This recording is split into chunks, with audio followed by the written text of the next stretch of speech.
It is I, your host, PoGokeRo, with another pirate broadcast. This time we will talk about how to normalize capital punishment for treason. Yes, back to game. Hello, America. Yes, let us discuss some things, shall we? So, I've been muted on Twitter for saying what I'm saying now. I've been muted on Twitter, and I've been muted on Facebook. Muted on Twitter for 8 hours. I'm muted on Facebook for 30 days for saying this. Donald Trump should be tried for treason, and if he's guilty, he should be given the legal penalty of death. That is why I have been banned, or I have been blocked on Facebook for 30 days and muted on Twitter for 8 hours, because I said penal U.S. Federal Code 18, which deals with treason, and the penalty for treason, which is death. People don't like to talk about it. The algorithms in our systems are set up in such a way as to automatically cut that stuff out, right? But what is that in effect? In effect, that's like newspeak. That's conditioning the way we can talk about things. Because during a coup, it is perfectly acceptable to discuss the legal punishment for the crime of insurrection. It is perfectly legitimate to do this. So to squelch me for talking about this is akin to giving support to the coup. Because the way you crush a coup, the way you crush an insurgency, is by executing the leaders. Time and time again, history will show you, this is what you do. This is what you do. Every time. It is the legal remedy in our country. It is the legal remedy in our country to execute traitors. That is legal. And we are in a coup. And by not allowing us adults to discuss the legal remedy to the ill that plagues our society is akin to helping the ill that plagues our society. Because if I can't talk about the penalties for treason, it's hard for me to dissuade someone from engaging in treason. You know what I mean? If I can't talk about what might happen to you by the court of law if you get caught for doing treason, if I can't talk about that, like, what effect does it have as a deterrent? I mean, I guess it's not up to Twitter, right? It's not up to Twitter to act as the legal pressure point, I guess. If Twitter says they don't want you to talk about the legal ramifications of the coup, like, sure, they help the coup, but it's their right, right? If Twitter wants to help the coup, it's up to Twitter to do that. So,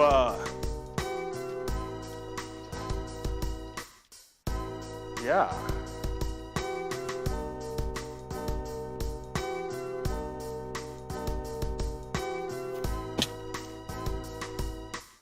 If Facebook wants to help the coup, it's up to Facebook if they want to do that. And even they already have helped the coup, right? Facebook was instrumental in the whole Stop the Steal organization.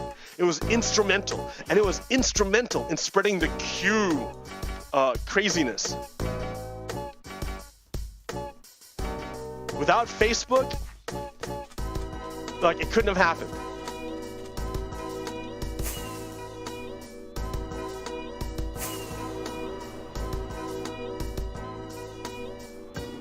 all depends on you. Be positive. And it all depends on you. It all depends on you. Be positive. And it all depends on you. So yeah. I'm a little upset. Because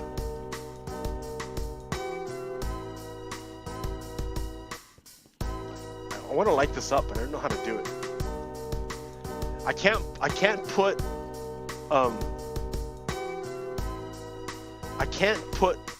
glowstone under the carpet because it would light up the mob farm, and I don't want to light up the mob farm. I need more bricks. See, I had this whole plan and I forgot it. Come here, because I started going off on Twitter for censoring me and social media. Yeah, and I'm angry about it because, dude, I might need a third one over here. It all depends on you. Be positive. And it all depends on you. Right, a third one like over here. I don't know. I gotta see where they what chunks they spawn in. I gotta see.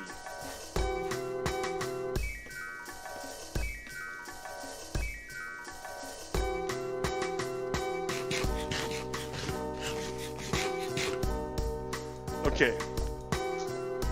So, oh man, I went off. And like no one knows I'm doing this because I can't announce it anywhere.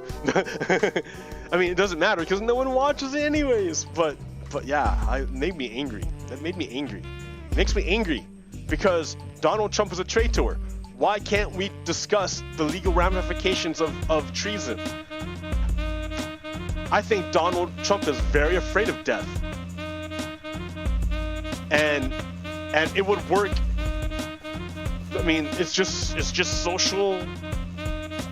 It's just the way that social works. Like, it's the mores and folkways.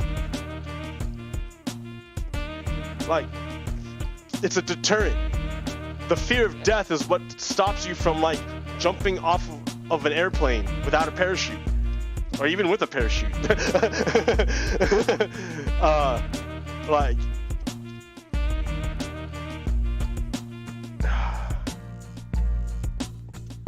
yeah, you're supposed to be afraid. You're supposed, like, that's the whole point. That's the point. You make people afraid of the consequences. Like, and like, I don't get it.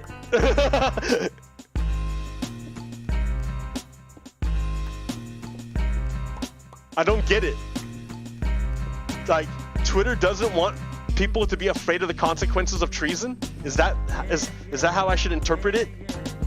Is that how I should understand it? That Twitter's like, no, you cannot talk about the consequences for engaging in insurrection. You can't talk about the consequences. You can talk about engaging in insurrection, go ahead, but you can't talk about the consequences. You see what I mean? You see what I mean? Yeah, wow, how funny is that? Like, you can tell I'm angry. I'm angry. I'm angry that I got squelched during an insurrection. because who does that help? That helps the insurrection. It doesn't help the Americans. Right? I'm not calling for Americans to be violent. I'm not calling for violence at all. I'm not calling for violence whatsoever. I'm not calling for bullying or anything. These are legal consequences. Death is a legal consequence of treason. It's not violence. It's not a threat. It's the legal consequence of engaging in insurrection. That's what happens when you engage in insurrection. You get punished with death. And you squelch me for that? Like, are you helping the insurrection? I don't get it. I don't understand. Why would Twitter be helping the insurrection?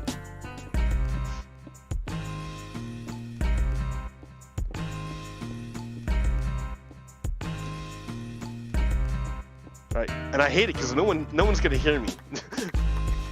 Like, no one's gonna care.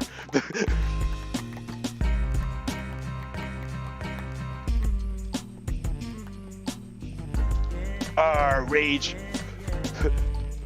little mixed boy rages at the machine.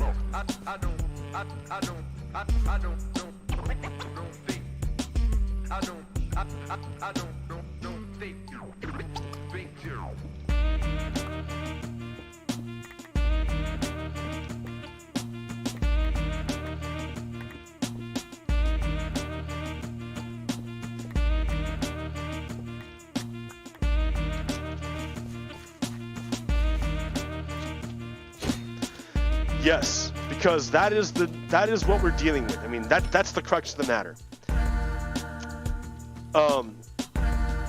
Because I was squelched, I'm unable to further my goal. What is my goal?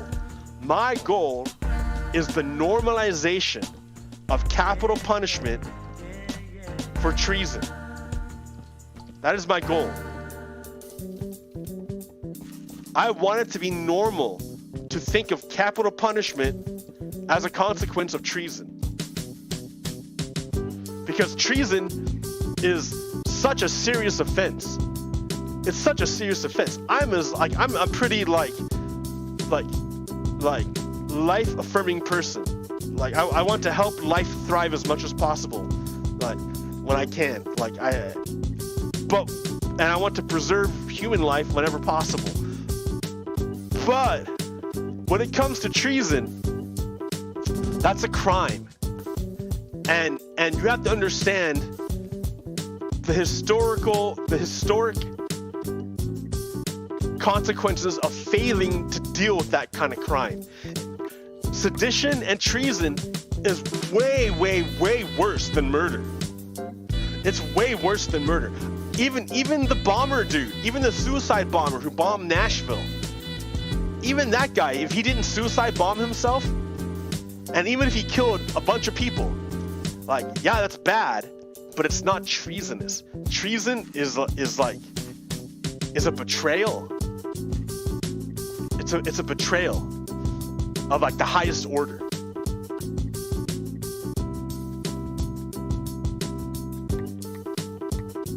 I mean, and you're not just betraying one person.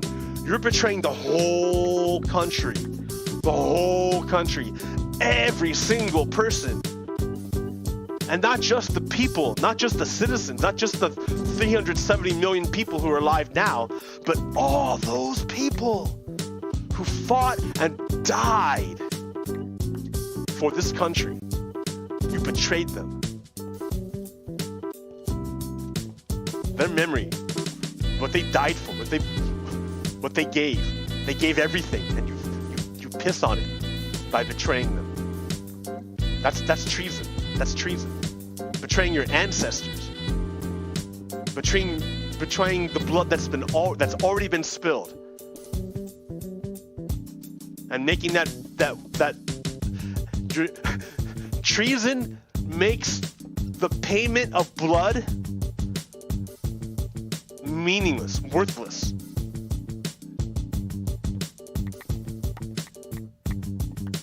Because these patriots have spilled their blood for the birth of our nation, just for Donald Trump to hand it off to our enemies. They died for nothing at that point. If you just let Donald Trump come in and hand off our country like it's worth nothing.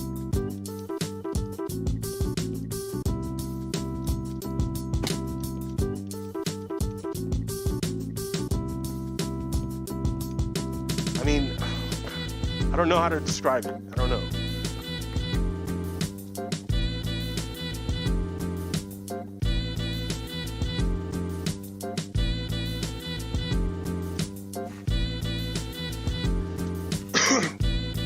So Donald Trump, for sure, ought to be investigated for treason. And if he's found guilty, he should be executed. By law. It is not violence. It is not threat. It is not harassment. It is the legal consequence of engaging in insurrection. Furthermore, I have done a little reading. And in my reading, I have discovered that Donald has a particular fondness for his daughter, Ivanka. And that fondness extends. It extends into the temporal realm, into the future, beyond Donald's life and existence. So Donald is already envisioning a world where he doesn't exist anymore, because he's getting old, right? And so there's one person he's chosen to be his heir, the person who will carry on his legacy and who will and his fortune, who will be the new ruler of the family and carry on the name into the future as the leader. That person is Ivanka Trump. Donald has selected Ivanka Trump to be his heir.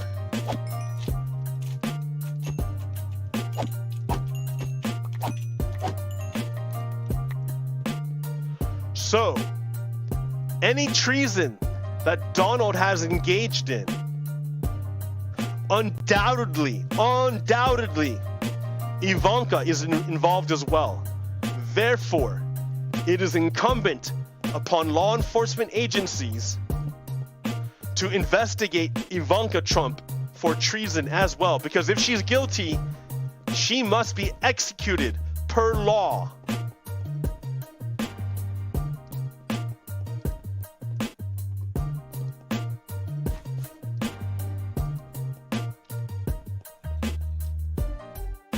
Treason, sedition, insurrection. These are not crimes that you deal with a slight slap on the wrist. The state must demonstrate its authority. If the state fails to demonstrate its authority, it invites further attacks. I mean, it's physics. It's physics. There's no other way around it. It's physics. What do you want me to do? I'm a doctor. I'm a sociologist, not a magician.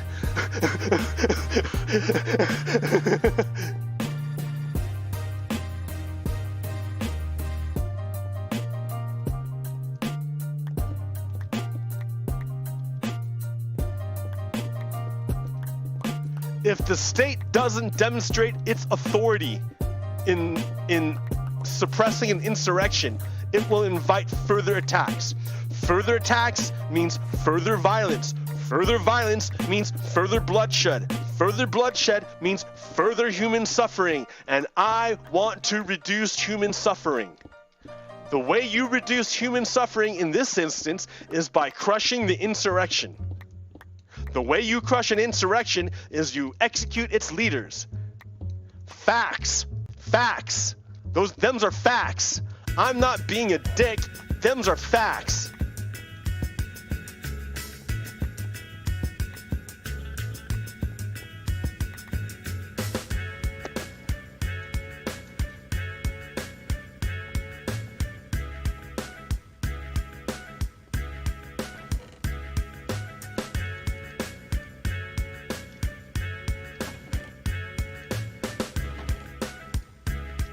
Is there a bed down here? Here's where the bed came from. Ah. Yeah, right here. Sure. Why sure? Audrey, dude, I like the way that she talked. Sure. Suddenly Seymour is standing beside me. Little shop. all right. Put that away.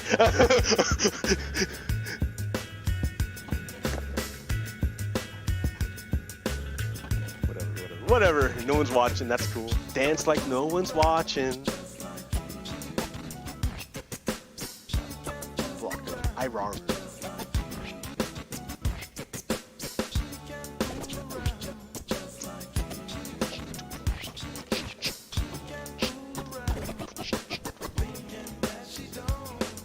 More iron. Look at that. I have tons of iron here. But here, I'm not doing iron yet, right? I'm gathering resources.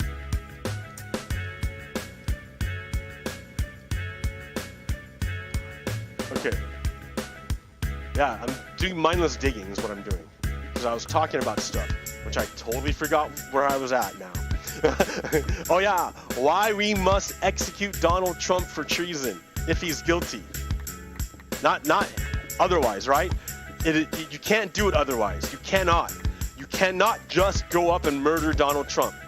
If you murder Donald Trump, you're just as bad as Donald Trump. You cannot murder Donald Trump. You can't do it. You can't. You cannot. Why? Why can't you murder Donald Trump? Because it's murder. You can't murder people. You don't murder. Don't murder people. No murdering. You cannot murder Donald Trump. Execution by the state is not murder. It's execution by the state because it's punishment for a crime, the crime of treason. You have to normalize capital punishment for treason. You have to understand, it's not revenge. It's not vengeance. It's not out of anger. It's not because people get off on it. It's not for pleasure. You do it because if you don't, then worse things happen.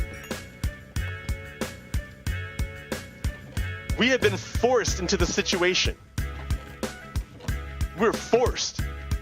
Forced.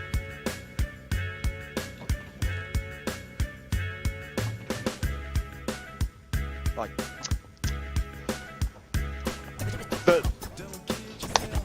the Chinese.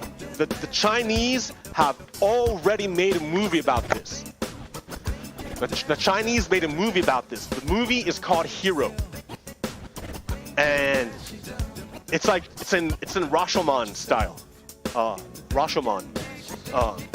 Where it's the same story told from like 4 different perspectives.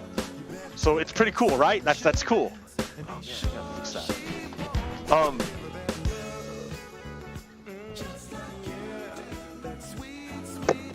And in the story of Hero, there's this assassin dude, or this is guy, and I can't get past this one. This won't. Wrong music. All right. Okay. So in the movie, the Chinese movie, the Hero, or Hero. I forget. It's been a long time since I've seen it. It's been a long time, but they tell the emperor is like interrogating this dude, is Jet Li. Jet Li looks like, and I guess Jet Li is a really great warrior. And I don't know, they talk, but they tell the same story 4 times. And every time they tell the story, Jet Li gets a little closer to the general. Until he's like, the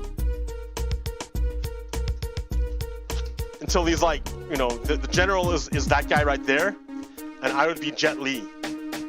And that would be like amazingly close. And then, yeah, the guys are just talking, telling the story back and forth, and eventually Jet Li takes off his disguise, and he becomes the assassin. He's an assassin. And he makes this amazing jump. He's like jumps, flies, martial arts flying skill to the king, or to the emperor, right? He flies to the emperor, and he's like, "Here I am. I can kill the emperor right now. I am Jet Li the assassin. I managed to get close enough to the emperor where I can assassinate him and kill him. But in the course of my discussion and my discourse with this emperor, I have come to look into the soul of this emperor, and I realize that this emperor is a good man, and that if I kill him, worse things will happen. Worse things will happen if I kill him. Everything will fall apart." So Jet Li is like, "All right, I just want you to know I could have killed you. And then he leaves. He's like, but you're a cool guy, so all right, so I won't kill you because you're a cool guy. So Jet Li starts leaving, right? So Jet Li's like, la la la. Jet Li, the assassin, he did not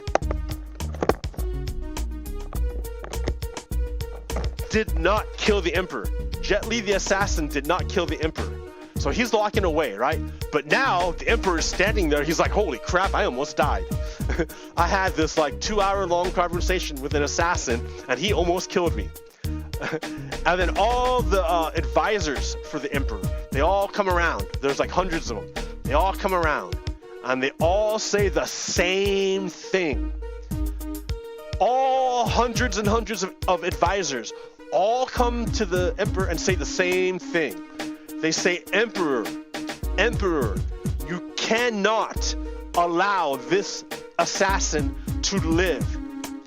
If you allow this assassin to live, you undermine your own authority and you will be unable to fulfill your project.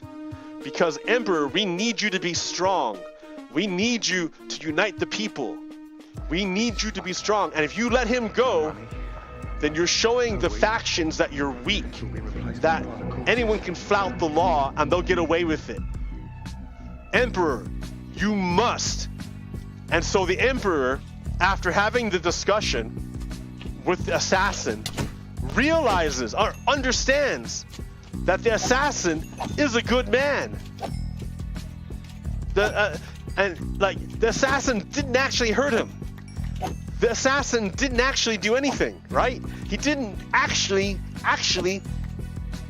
do anything. The government's still there, right? Nothing got broken. No blood, no foul, right? But the Emperor also understands that no matter what, you cannot let insurrection survive. Not one cell. It's like cancer. Insurrection's like cancer. If you let even one cell live, it will continue to grow. It will continue to grow and come back. You have to remove all of the cancer. You have to remove all of the insurrection. And so the Emperor, understanding that although this is a really, really cool man, great warrior, didn't actually hurt anyone, didn't actually overthrow the government, didn't actually assassinate anyone. Even though this guy is super, super cool, Emperor, he understood. Well, that's the way it is, man. That's the way it goes. That's the way it goes. I, Emperor, have the utmost respect for you. But I am bound. My hands are bound because I am Emperor. And because I'm Emperor, I must crush you to maintain my empire. It is the way it goes. I have no choice. If I fail to crush you, I will fail to be Emperor, and someone else will take my place who would have crushed you. So here it goes. He commands his archers. The Emperor commands his archers. He's got hundreds of archers behind him. And they all line up to fire. Hundreds of archers. And like hundreds of archers, and they fire. And just like so many arrows come, they blot out the sun. So many arrows come, they blot out the sun. That you can't see the sun anymore. It becomes dark. There's so many arrows coming. And Jet Li, walking away as the assassin, he understands, yes, I have to die. Yep. And so maybe Jet Li is so skilled, he could deflect all of the arrows and not die and run away. And still be alive. He could do that, sure. But if he does that, he undermines the authority of the Emperor. Thus, the Emperor will be unable to fulfill his project of unifying China. And by running away to preserve his own little life, he is condemning millions, thousands, untold misery upon the different Chinese people as the different factions continue to war with each other. All the warring is just gonna tear them apart. So even though Jet Li is such an awesome warrior that he can deflect all the arrows, he doesn't. He's like, Emperor, you are a good emperor, and I need you to fulfill your project. And to do that, I realize Jet Li must die. Jet Li, the insurrectionist, has to die. He has to die. This guy understands he has to die in order for the emperor to fulfill his plan. And so he does. He dies. And the emperor goes on to unite China, right? And enter into a glorious age of culture and knowledge and wealth.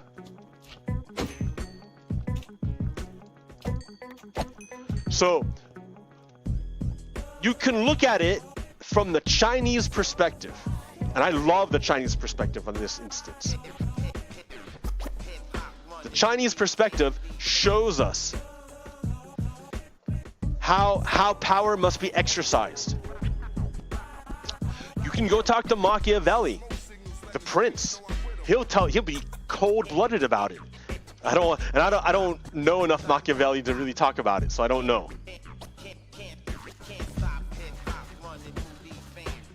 But for sure, I've seen a movie. That movie was, and I can recognize dynamics. And it's the same thing with Donald Trump. Like the American project is the American project is not yet complete. America began as an idea, a place where ideas reign supreme, ideals reign supreme, and that all people are equal before the law, and that there's no king but the law. And in that way, you can best serve the goddess of justice. And by serving the goddess of justice, you allow for maximum freedom. Because no justice, no peace. No peace, no freedom.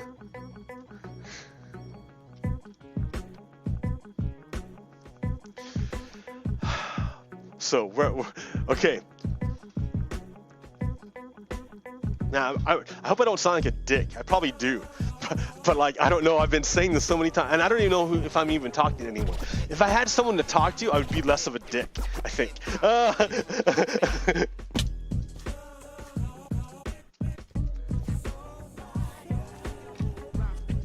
But yeah, why you must put Donald Trump on trial for treason, and if he's guilty, you have to execute him per law.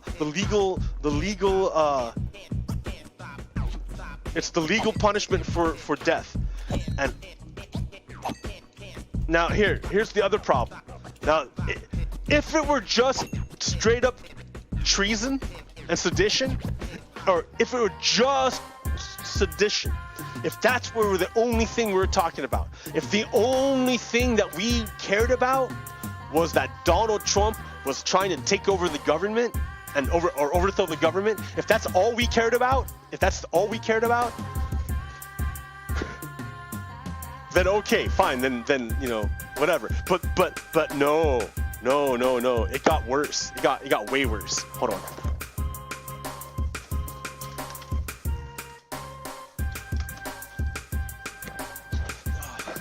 It got way worse. Because you have to remember, Donald Trump is not a free man. Donald Trump himself is not free. Donald Trump is $1 billion in debt. $1 billion in debt to Deutsche Bank. Who else is he in debt to? I bet I know. Russian mobsters. That's who he's in debt to. Donald Trump is in debt to Russian mobsters. They own him. Putin owns him. Putin is the one who put him in power in 2016. So there are debts that Donald Trump has to pay, and he failed to pay them. He's trying to, right? He's trying to start a war with Iran. He's trying to break up the United States. He's trying real hard. But he's got to get to a point when Donald Trump's worth to Putin, there's going to come a point when Donald Trump is worth less to Putin alive than he is dead, right? That is to say, eventually, Donald Trump is gonna be more valuable to Putin if he's dead than if he's alive. Why?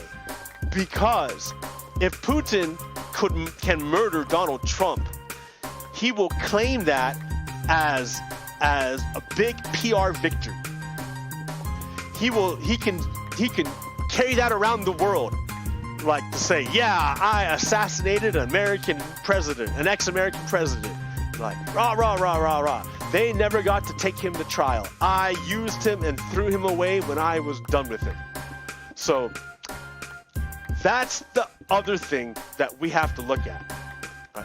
If the United States fails to prosecute Donald Trump for treason, and if he's guilty, execute him, what's going to happen is not only will the power, the sovereignty, the authority of the United States be weakened, but also Putin is going to assassinate Donald Trump and claim a victory over the United States, even further weakening the authority of the United States. It'll be the greatest PR coup that the world has ever seen. If we don't prosecute Donald Trump and if he's guilty of treason, execute him, then Putin's going to do it, and then Putin's going to claim a PR victory over the United States. And that's going to further weaken our ability to combat transnational crime and to preserve democracy. Our democracy is put under even more dire threat. Like, as it is, we're hanging on by the skin of our teeth, and we have to, because if we get, like, we have to hang on, we have to hang on, we have to hang on, we have to hang on. Let me ruin the story of Captain Marvel for you. You know, the more time goes by, the more I love the movie Captain Marvel. From the Marvel Cinematic Universe. I know Disney owns it, and I know all this other nonsense about it, but like, I want to steal that story, sort of, to make an analogy. So, in the story of Captain Marvel, I'm gonna spoiler alert. I'm gonna ruin the story of Captain Marvel. If you have not seen the movie Captain Marvel, please mute me for a while. I don't know when you can come back. I don't know. This is all off the cuff. Okay, Captain Marvel. The thing I love, this is what blew my brain out. Right? I'm gonna real quick tell the story of Captain Marvel. All right. There's this woman who is super powerful, but she doesn't know it. She's pretty powerful, even not knowing it. But yeah, and she hangs out with this guy, and this guy is kind of a jerk.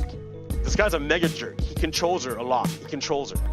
He's her boss. It sucks, and he controls her and keeps her weak. And it's funny, God, they hit you over the head with it. And Captain Marvel, she's a human, but these other people, they're aliens, and their blood is blue. They have blue blood. The guy speaks with an English accent, has blue blood. it's come on. Okay.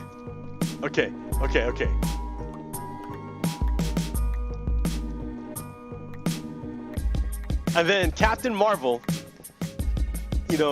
learns about herself, her memories, remembers who she is, and what she's about, and has a great awakening about her priorities and like who people really are. And in essence, she switches sides and goes against her man who was controlling her.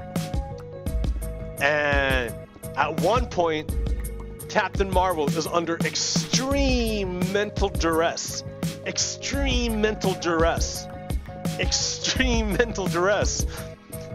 And she reaches down super deep, and all her memories start merging. And you see that, like, she looks at all the times that she never gave up. She pushed. And she came out and she kept pushing. And yeah, she fell down. It hurt. But she got back up and she kept trying. And she would not give up. She will not give up. And so Captain Marvel fought off the mental duress and fought back and like woke up. And then she realized the chip that she believed was giving her the power was actually the chip that was stopping her. And so it was the easiest thing. All she had to do was go up and take it off. It was like the easiest thing. It was like, it was there all along. It was like, it was never a question of like force. You never had to force it. It was never a question of, are you strong enough to remove it? It was like paper to remove. It was like nothing. It was the conditioning. And when she removed that thing that was on her, like she had her full power. She realized her full potential. And then she like destroyed an incoming armada. Ah! Yeah, single-handedly, one person. and then she saved like the whole race of people who were getting persecuted.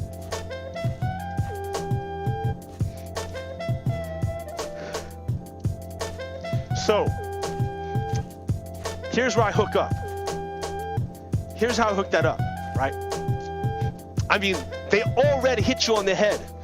They already hit you on the head with the blue blood. I mean, come on, blue blood, come on.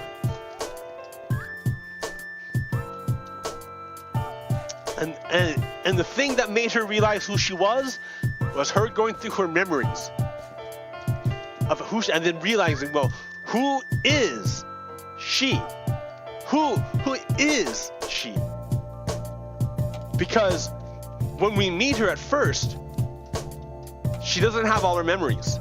She doesn't know who she is. She doesn't have all her memories. So she's hanging out with this guy who tells her a story, and she listens to his story. And she's like, oh, that's the story, because that's the story he's telling me. That must be what's up, right? I don't have any memory otherwise. That's the story he tells me. I'm going to go along with his story. His story.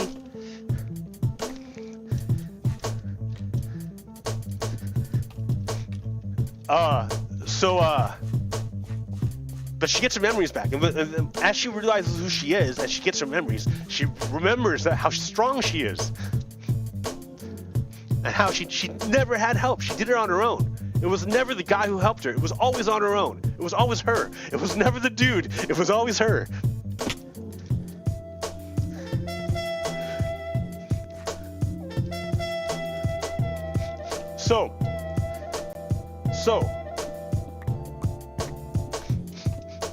So, America, here you are. It's like you're cut in two. You have your white supremacists, and then you have everyone who's not a white supremacist. I mean, there's like factions, but that's like the rough outline. Okay, and the guys who have the upper hand are the white supremacists, who've had the upper hand, right? They've had the upper hand forever. So they've had the upper hand, the white supremacists. And they tell you the story about who you are, but it's not really your story.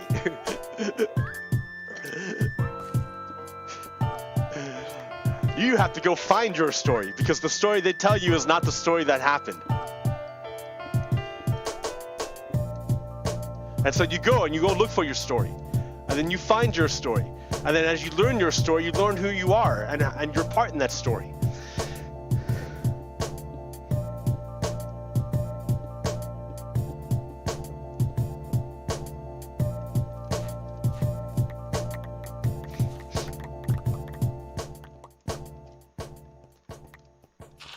And then you find out the story that you were taught was not the story that was there.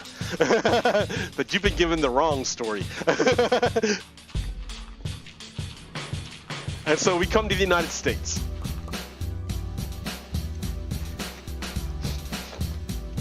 How much energy has been spent propagating the myth of white supremacy? How much energy has been spent oppressing anyone who's not white, women, or anyone who's not white, heterosexual, Christian? How much energy has been spent suppressing them? Because the more time goes on, the harder it is to suppress the growth of these minorities. And the more they grow, the harder it is to suppress them. It takes more energy, it requires more energy. So Americans right now, if you talk to them, they feel real bad, and they should. They feel real bad. And if you talk to them, they'll say, yeah, I feel like America is in decline. They will all tell you that. They will all tell you that, yeah, America's going down the tubes. The best days of America are over. We're done for. We're going down. We're like over and out. Like we're fucking done. A lot of Americans will tell you that. That's how it feels. I shit you not. I'm an American. I'm there, dude. I feel it too. It fucking sucks. Yeah, it fucking sucks. It fucking sucks to feel like shit like this. It does. It really does. It really does. But let me tell you something. Let me tell you something. Let me tell you something. There's a reason. There's a fucking reason why you feel like shit. Why it feels like things are crumbling. There's a reason why everything is going downhill. It's not your imagination. I fucking feel it too. It is not in your head. All those advertisements telling you that it's just you. No, it's real. I'm with you. I see it too. I absolutely see it too. Totally see what's going on. That everything seems to be getting worse in terms of like collapse. But wait, let me tell you why that is, because you have to see the other dimension of it. The reason is because the minorities are growing in population, and the ratio of minorities to white supremacists is at such an extreme amount that it takes an exorbitant amount of energy for the white supremacists to continue to oppress minorities. They need to keep minorities down in order to maintain their position on top of them. By keeping, so you're expending energies in two directions. One direction is expending energy pushing down on people. That's not free. You don't just get to oppress people without cost. It takes a lot of work to oppress people. It takes a lot of work. You have to maintain an ideology, hegemony. You have to suppress dissent. You have to control, like everything. You have to control everything. You cannot tolerate at all any kind of deviance, because the more deviance you allow from control, the more deviance is gonna pop up. Freedom, right? And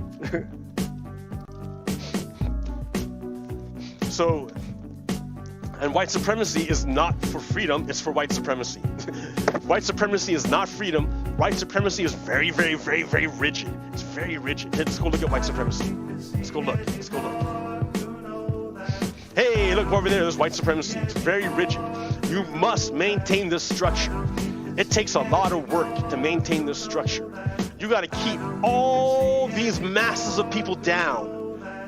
You have to keep all these masses of people down through either like overt violence, force, or through brainwashing. Well, if you're gonna brainwash, that requires an apparatus. Like, you have to control the media, you have to control the universities, the schools, you have to control lots of stuff. And then, it's not just that, but then you have your lower houses that you have to take care of, right? The nobles. In this structure, like, sure, you might be at the top, but you have your houses. And all your houses, you got the white supremacists who are competing against each other, and they backstab. There's no solidarity whatsoever here. There's no, there's nothing. It's cutthroat, like evil. The only way you succeed up here is if you're more evil or cutthroat than other people. Like, it's real hard to advance otherwise. Like, in this thing, because the kind of humans they create are like animals. They create animal humans. Right? I'm all about this structure, but this is what they're about. White supremacy is about. So it takes energy to hold the structure, right? Form does not, there's a tension between form and content. Form is rigid. This is the way it is. But content inside, the life inside is wild. It's wild, and it wants to break free. It wants a new form. The form it has now does not express the content that's inside of it. It does not work. It's not working. And the more you force it, the more you force this form anyways, the worse, the more conflict and tension you create. It's untenable. It's gonna break. It's already broke. All right. So all this energy being spent to oppress is also suppressing.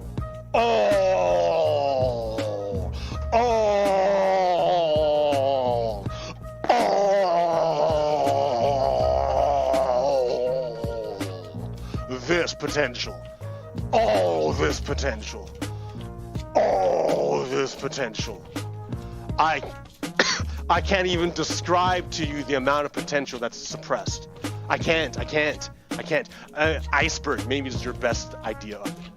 Iceberg. That's actually the best way. That's a great way of doing it. Iceberg. You look at iceberg. Oh no.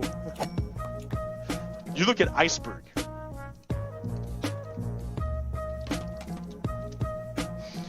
With an iceberg, you have just this little part visible.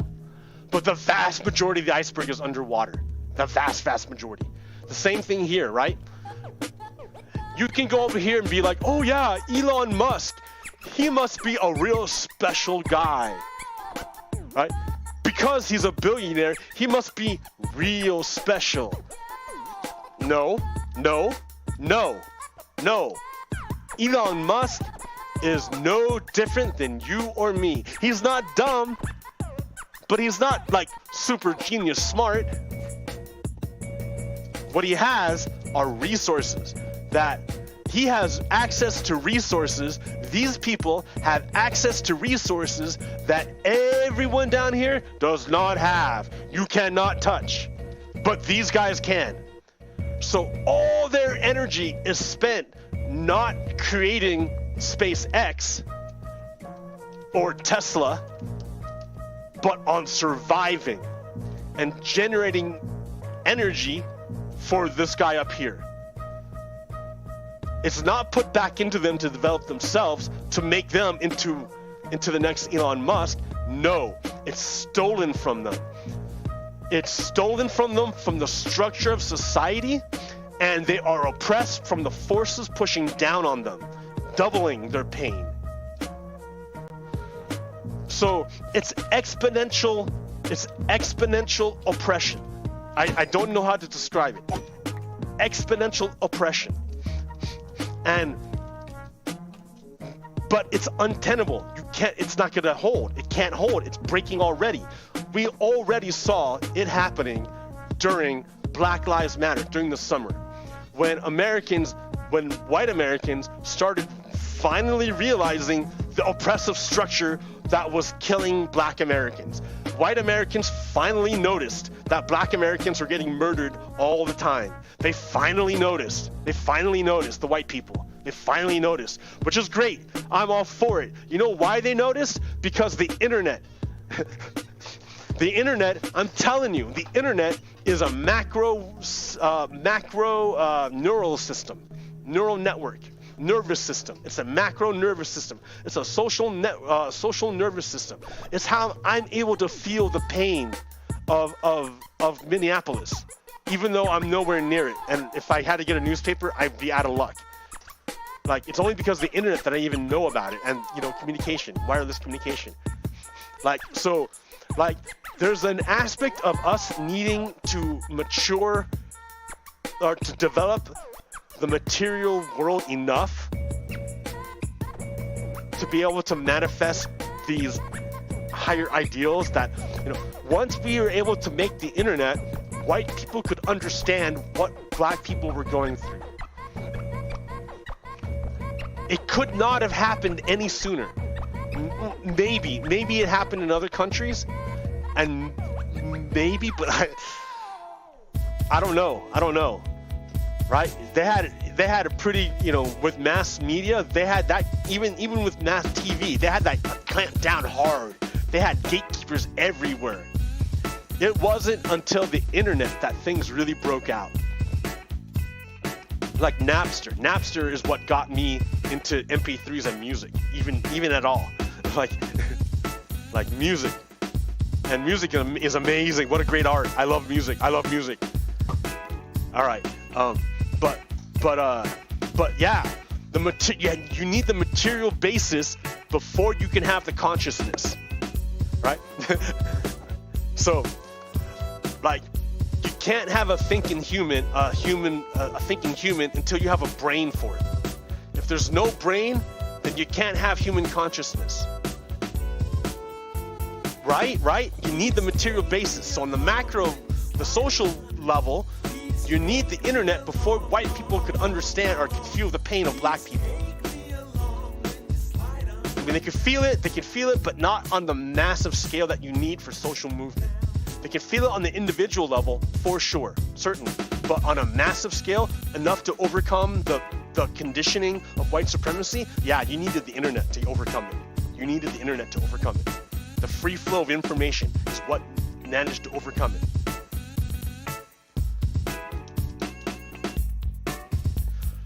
So America, as we defeat white supremacy and begin to dismantle this structure, we are going to reorganize ourselves in such a fashion where our energy and our resources are gonna return to us exponentially,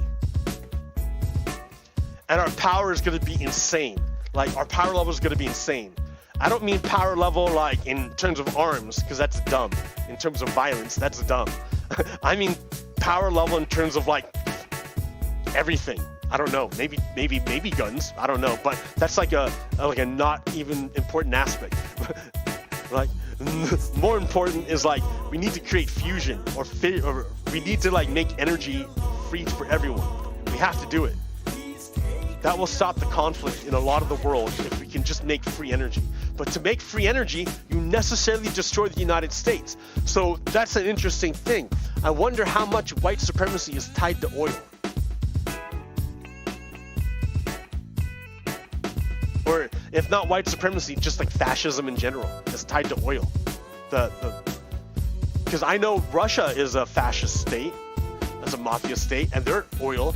I know Saudi Arabia is a fascist state, and they're oil. I know America, the United States, is a fascist state under Donald Trump, and it's oil. Maybe it'll transition. I don't know. Let's see. Let's hope. The world needs a democratic America. The world needs a democratic United States. And a democratic United States that's not concerned with white supremacy will probably be more friendly with South American countries, because America needs strong neighbors. Otherwise, we need people to trade with. Like, it's the thing with Japan, right? Japan has like the 3rd largest economy in the world because the United States built up Japan after World War II. Because Japan became America's like trading partner, one of their best trading partners. So the United States basically made their own best partner. Like, that's amazing. That's real smart. That's brilliant. You build up your allies. I really like that. Like, I don't know. Sometimes I think about, is Japan more of a vassal to America? I don't know.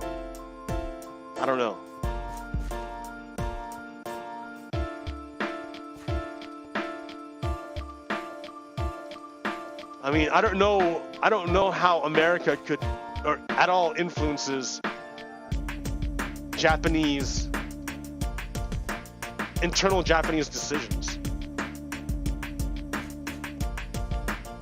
Like, why would the United States be at all concerned with how Japan governs itself? As long as it's democratic.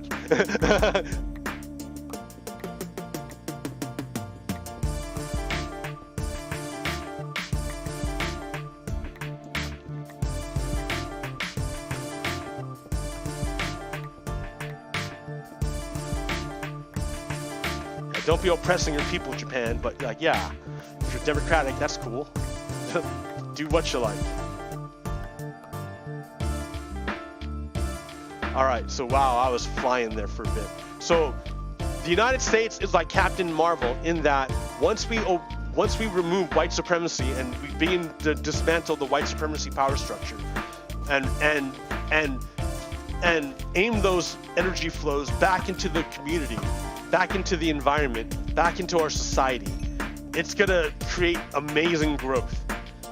And this is gonna be the model for the world. They're gonna see how we do it and be like, damn, yo, they are amazing. And we're like, yes, we are, we're beautiful. Because, you know, the United States is beautiful. Of course it will be. Like, when we get there, we're almost there. We can't let, like, the haters hate it. The white supremacists hate it. They're trying to stop us. They don't want us to get there. But we're gonna get there. They can't stop us. It's gonna happen.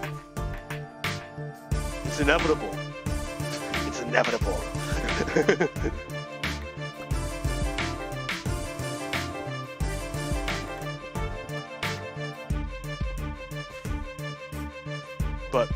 But the thing is that we have to guard it, right?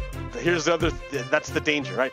So she's beautiful, right? My dream, the what I see in the future for the United States is beautiful, but we have to protect it, right?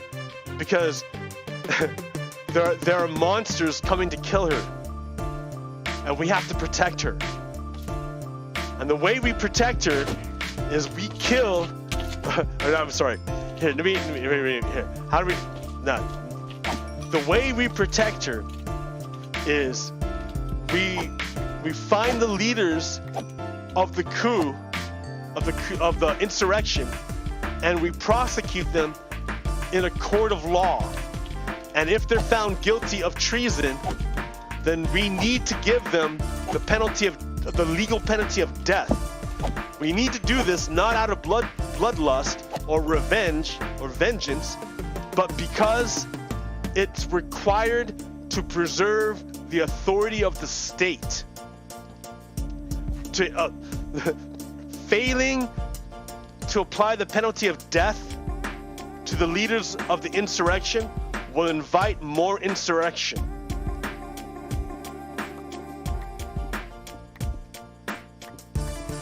I'm not saying this to threaten anyone. I am not attempting to harass anyone. I'm giving you the dynamics, the facts, the way things are.